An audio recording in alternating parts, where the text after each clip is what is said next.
Love is Blind, Season 2, Episode 9. It's the last episode before all the weddings. And even though we did get to see a little bit of Nick and Danielle's wedding, we didn't get to see his answer. But for the most part, this episode was really about the Bachelorette and Bachelor parties.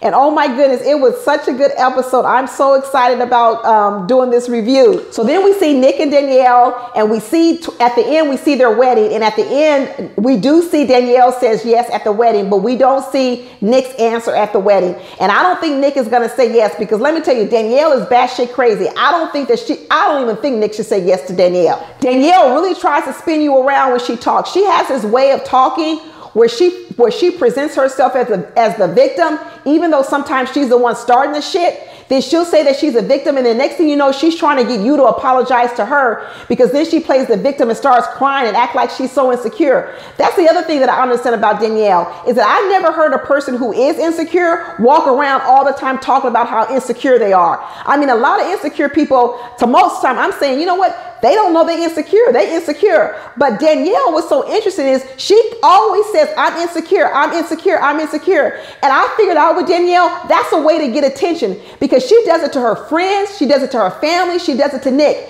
And anytime she wants to get attention, she goes out and says, oh, I'm insecure, I don't like the way I look. And then when everybody comes and does go, oh, you're so beautiful, you're so wonderful, you're so this. She's like a puppy dog that needs stroking. It's like she whines, whines, whines, and then everybody comes over to her and hugs her and just showers her with compliments and tries to boost her up. And I think that's what she's really after. Like, for instance, Danielle starts talking about how she's kind of scared of getting married. She's terrified. So then Nick says, you know what? I'm scared too. I'm kind of getting scared too. And so then after Nick says he's scared, Danielle says, oh, well, the fact that you're scared is making me scared. No, that's not what made you scared, Danielle. You just said you were scared first. So now all of a sudden, because Nick said he's scared, she says, oh, well, you're scared is making me scared. So the next thing you know, she wants Nick to comfort her. Well, Danielle, you were the one who said you were scared first. So why is all of a sudden now is he comforting you because you feel attacked, or you feel like the victim because he was scared? I'm telling you guys, she is crazy. She talks in these circles and she spins you around. And this is what Nick says. Nick says sometimes he's talking to her and he's like, how did we get here? You're right, because she takes you up, down, around the block. She spins you around to get you confused. And then next thing you know, all you're doing is saying, I'm sorry, I'm sorry, I'm sorry. She is actually very, very exhausting for me, you guys. I could not imagine even being in any type of relationship for her any long period of time. And I really think Nick is exhausted. So at the end of the show, they show the wedding. And be honest with you, I'm going to say something else. I actually think that Danielle doesn't want to get married, but I don't think she wants to be the one that says no. I think she wants Nick to say no, because then she will be the victim. I don't even think she wants to marry Nick, but I don't think she's going to be the one that says no, because you know what she said? She says she can't be angry if he does say no. That's telling me that, Danielle, you really don't want him to say yes. You don't want him to say yes, but what you don't want to do is you don't want to be the one to say no, and you want to be the victim at the end so you can cry and everybody will run around you and hug you and console you. But the truth of the matter is, Danielle don't want to marry Nick either. This is not going to go anywhere. She did say yes at the end of the show, but Nick is going to say no. That's my prediction for them. And talking about Mallory and Sal, they had a cute little date. He wrote her a song and sang her a song. He's so romantic. And then on the bachelor party, everybody was thinking that Sal, who they think is timid, and maybe they think he's not as macho or whatever. Let me tell you, Sal was lighting up that baseball field. Sal was wild on that little bachelor bus, turning flips. On that little, that bachelor bus, Sal was turning up the bottle and drinking. Let me tell you, Sal is undercover a freak. And you know, like Mallory got a little taste of it when she found that little husky woman trying to still run after Sal and knocking on the door in the middle of the night. And Mallory got all mad. Yeah, Mallory, don't be thinking Sal ain't no great catch out here, because other women, they would definitely want Sal. So you better get on your toes too. Shayne was mad. Shayne was mad that Sal did so well. He was like, Shayne over here. Shayne was like, Sal is over here in some tight pants and some dress shoes, and he hitting the ball better than me. You right about that? Sal was knocking that ball out the park. And once again, at the Bachelorette party, her sister didn't show up. Her mother didn't show up. She had two of her friends there. But this is what I'm worried about. I'm worried about, is Mallory's family going to really support her? And whether or not, if they don't support her, will that make her not go through with the wedding? Mallory is talking about Sal as her soulmate, that she loves Sal. I'm starting to really believe her too. I can't believe I'm even saying this, but I'm starting to really believe her. But there's something about Mallory I don't trust. She just seems like she seems like she could just go either way. So I don't know what she's going to say at the end. I think Sal is going to say yes, but I'm still not sure Mallory's going to say yes, you guys. I really don't know. But it opened up starting with Shayne talking to Shake. And of course, here goes Shake with his same old conversation about how he feels like Deepti is his aunt and he's not sexually attracted to Deepti and all this other kind of stuff. And you know what? For the first time, I was agreeing with Shayne. I couldn't believe it. I'm like, oh my goodness, am I turning into Shayne? We are actually agreeing. But I think Shayne has some really good advice for Shake. He basically was like, well, what have you done to improve this situation? He was like, shoot, you need to turn on some boys to men and turn down the lights. And Shayne was like, what you've been trying for the last 10 years or ever how long you've been out here, it hasn't worked. So what's wrong with trying something new?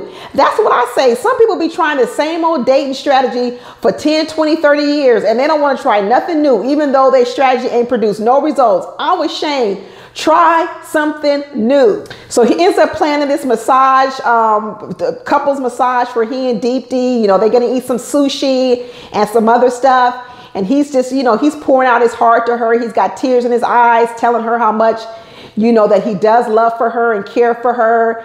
And it's everything that he would want in terms of an emotional relationship with a woman. But once again, it's all about this physical that he's not getting. I thought they were going to end up doing it that night, y'all. I thought they was going to end up having sex, but I guess they didn't end up having sex at all. So then next thing you know, they're on this Bachelorette party.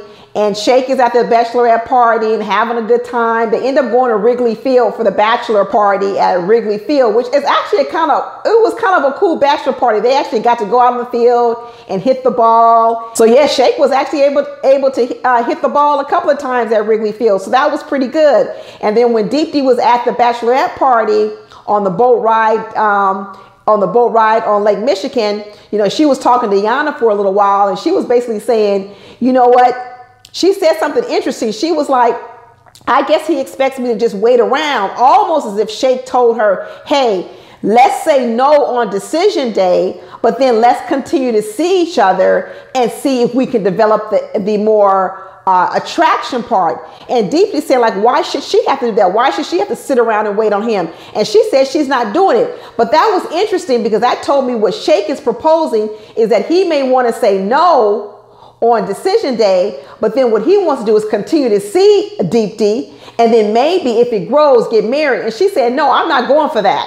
And I don't blame you, Deepti. I wouldn't go for that either. And then when it came to Shayne and Natalie, I can't believe I'm here with these two. I cannot believe that of all the couples, they've become the couple that I'm so sure that both of them would say yes on. I can't even believe it. I mean, I was roasting them at the beginning of the season. And now these two, I am so certain that both of them are going to say yes on decision day. So the date night that was planned before the wedding day, of course, Natalie had to plan it. And of course, baby Shayne was like, ooh, how often am I going to get this? Am I going to get this every week, every month, twice a year?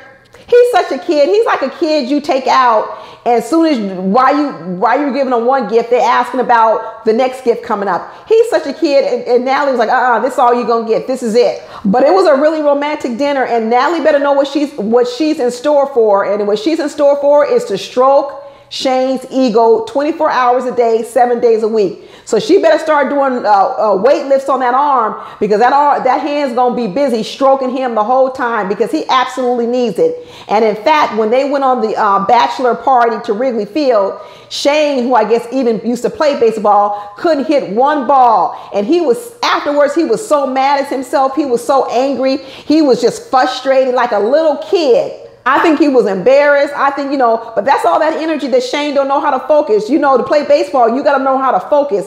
And, I think he ADHD a little bit. So he didn't know how to focus, but he was so upset. And then what's so interesting is in the previews, it showed that Natalie and Shayne had a big fight, after the Bachelorette parties. And you know what I think it was? I think it was because Shayne was still feeling so bad about the bachelor party that he came home and took it out on Natalie. Because that's how little kids are. They worried and mad about something or another, but then they come over here and they take it out on you. I bet when he came home, he was so embarrassed he didn't get to hit a ball at Wrigley Field that when he got home, he started a little argument with Natalie because she wasn't coddling him and you know, stroking his ego after his ego was bruised at the baseball park. But Natalie, when she was at her bachelorette party, she told all her girlfriends, oh no, she's 100%. She's definitely saying yes.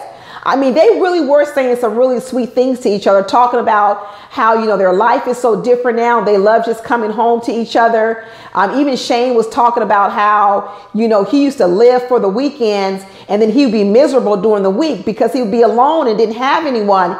And that was probably why he was spending $2,000 on entertainment and food, because he was like, the weekends is what he lived for. He said now it's the opposite. He lives just to be around Natalie and it's like they're best friends. It really is sweet. I'm 100% sure that these two are going to say yes. Now, Iyanna and Jarrette, I'm talking about changing their life. So you find out that one of the things that Iyanna tells Jarrette about is you're going to have to change your lifestyle. He's like, yeah, I'm going to change it. I'm going to change it.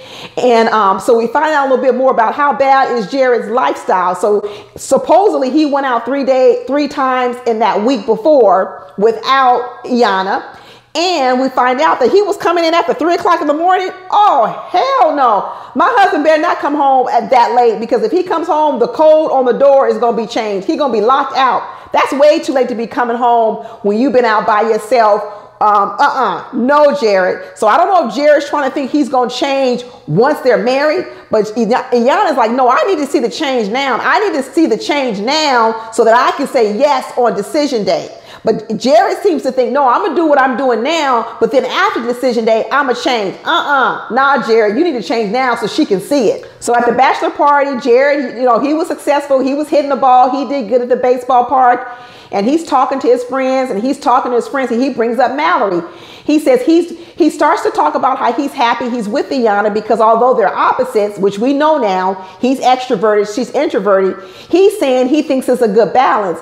As opposed to Mallory, he's saying that he felt that he and Mallory were too similar. I'm feeling a little bit better because at first I thought it was going to be some shenanigans going on with Jarrette and Mallory, but it seems like they're not talking. They're not having any communication with each other. So I'm liking that. I'm starting to give Jarrette another chance. I hope so. But I'm actually more afraid that Iyanna might say no, because she is really scared about this whole thing about being second choice. And I said in my other video, she need to get over being second choice. And so do all these other women out here, because you know what? Unless you was the first wife, unless you was the first man he had sex with, unless you was the first woman he ever asked out, everybody is second choice. When you marry a man that's divorced, you second choice. You second choice because his first marriage didn't work out. You second choice. If you go out with a guy, you don't know if he asked another girl out and she said no, or that a girl went out with him. You second choice. So it's all in Iyanna's head, and she's all up in her head about it. And I think she needs to get rid of that. She doesn't need to look at it. She's second choice. And what Jarrette told her was, that doesn't matter. You're first choice now, and I love you, and you're the one that I want to marry. Now, if he was still, you know, philandering around with Mallory and seeing Mallory and talking to Mallory, then I would be like, oh, hell to the no. But I don't see any of that going on. So I really want Iyanna and Jarrette to be able to form a bond. And I'm actually feeling more comfortable with Jarrette, a lot because of his family. I mean, his dad did a lot for him. For me, and the fact that Jarrette has been talking about wanting to get married for a long time, I'm starting to feel like maybe he is ready for it. I really am. Anyway, that's it, y'all. We'll see what happens on episode 10. It drops on Friday, and I'm gonna do a review then. Talk to you later. Bye.